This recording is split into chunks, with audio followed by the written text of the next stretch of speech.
Welcome to another episode of Peaceful Stories, though today we dive into a horrifying and gruesome tale from Europe's dark past.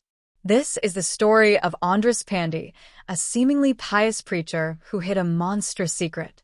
Over a decade, he systematically murdered his own family members, dissolving their remains in acid and erasing them from existence. This video will take you through the chilling details of his crimes, from his manipulative personality to his methodical murders, the shocking revelations that finally brought his reign of terror to an end, and the justice that was served.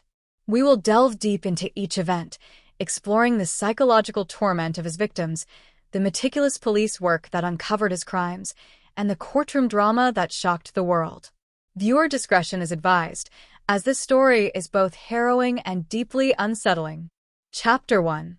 The Man Behind the Mask. András Pándy was born in Hungary in 1927, during a turbulent period in European history. Growing up in the interwar period, he experienced political instability and economic hardship, factors that may have influenced his cold and manipulative nature. However, even as a young man, there were already signs of his dark personality. Pándy moved to Belgium in the 1950s, where he reinvented himself as a preacher and religious teacher. He exuded an air of authority and piety, using his deep knowledge of scripture to manipulate and control those around him. He was known for his rigid interpretation of religious texts, often using them to justify his harsh treatment of his family. To the outside world, he was a deeply religious man devoted to God, but within the walls of his home, he ruled with an iron fist. His first marriage was to notorious, a Hungarian woman with whom he had several children. However, behind closed doors, he was an abusive husband who exerted total dominance over his wife and offspring. He isolated them from the outside world, forbidding them from forming close relationships or questioning his authority. Pándy had an insatiable hunger for control and power, not just over his wives, but also over his children. He demanded complete obedience, creating an atmosphere of fear and submission. As the years went by, his behavior became increasingly erratic and violent. His belief in his own divine authority grew stronger, and he began to see his family members not as individuals, but as expendable pawns in his twisted game. Chapter 2. The disappearances begin. The first signs that something was terribly wrong came in the mid-1980s. Pándy's first wife, notorious, and two of their children suddenly vanished without a trace. When questioned, Pándy told friends and extended family that they had chosen to leave him, wanting nothing more to do with him. He claimed that they had moved abroad to start a new life and that they had severed all contact. In an era before widespread digital communication, such explanations were difficult to verify. At the time, it was still possible for someone to disappear without a trace.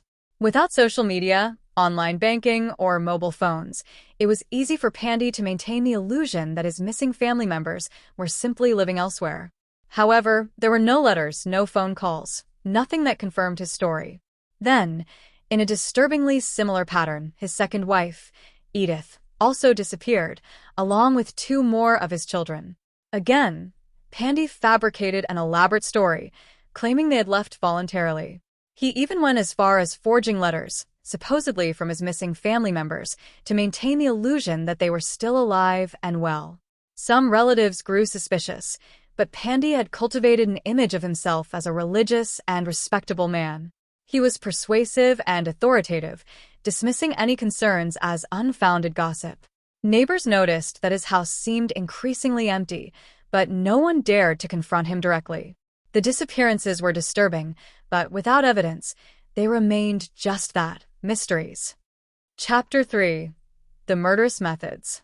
Years later, when investigators finally uncovered the truth, it became clear just how calculated and brutal Pándy's methods had been.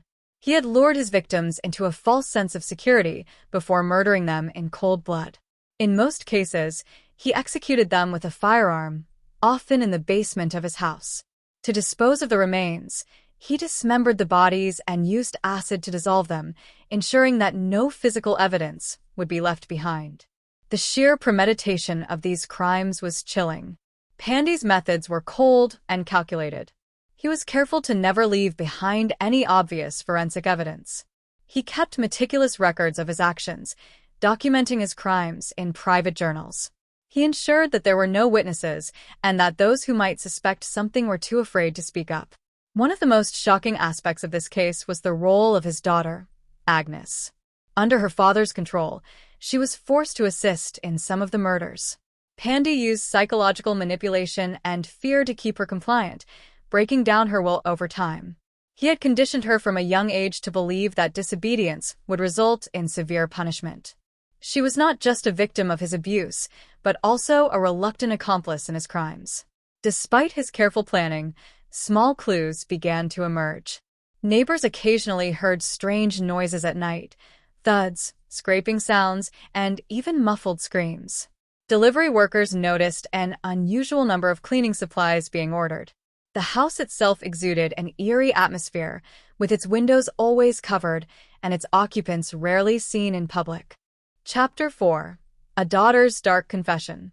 For years, Pándy's crimes went undetected, but in 1997, his daughter Agnes finally broke down.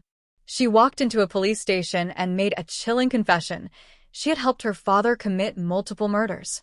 She provided horrifying details of how he had brainwashed her, forcing her to take part in the killings. Agnes's confession sent shockwaves through the community.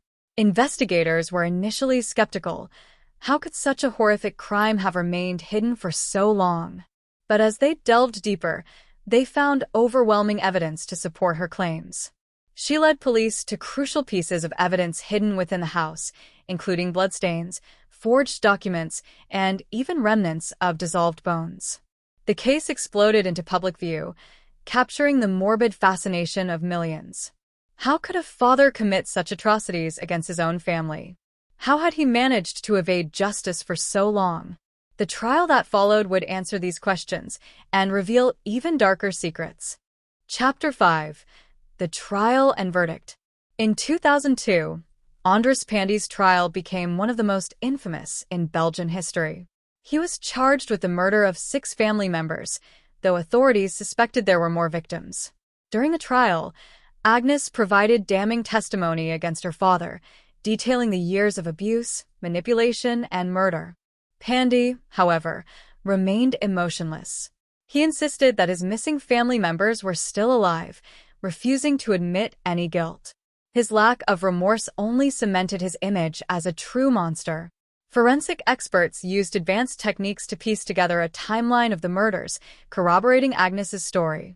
With overwhelming evidence, Pándy was found guilty and sentenced to life in prison.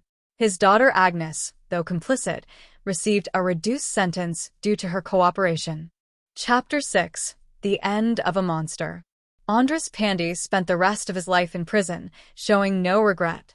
In 2013, he died behind bars, taking many of his dark secrets with him. His case remains one of the most disturbing familial crime stories in European history, a grim reminder of how unchecked power can lead to unimaginable horrors. Conclusion.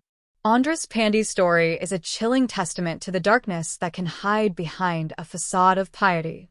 His crimes shocked the world, leaving a legacy of fear and tragedy. If you found this story disturbing yet fascinating, be sure to like, comment, and subscribe to Peaceful Stories for more true crime content. Stay safe, and always be aware of the darkness that sometimes hides in plain sight. Thank you for joining us on this peaceful journey. If you enjoyed this story, don't forget to like, subscribe, and hit the bell icon for more soothing tales. Until next time, stay peaceful and keep dreaming. See you in the next story.